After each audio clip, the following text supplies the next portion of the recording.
If you want to change the launcher on your Samsung phone, and if you want to revert back to the default launcher of your Samsung phone, so in this video I will show you how to do that.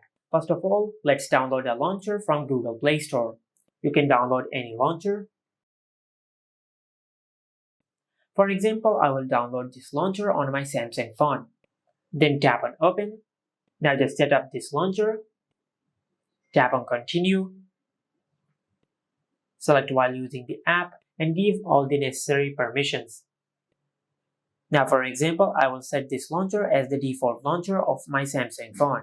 Now as you can see, we have successfully changed the launcher of our Samsung phone.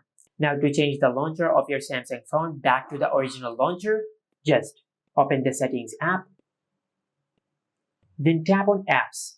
From here, just go to Choose Default Apps. Now just select Home app. And from here, you can select the default launcher for your Samsung phone. Now, as you can see, it is currently on Smart Launcher, but you can also select the default OneUi Home Launcher, just like that.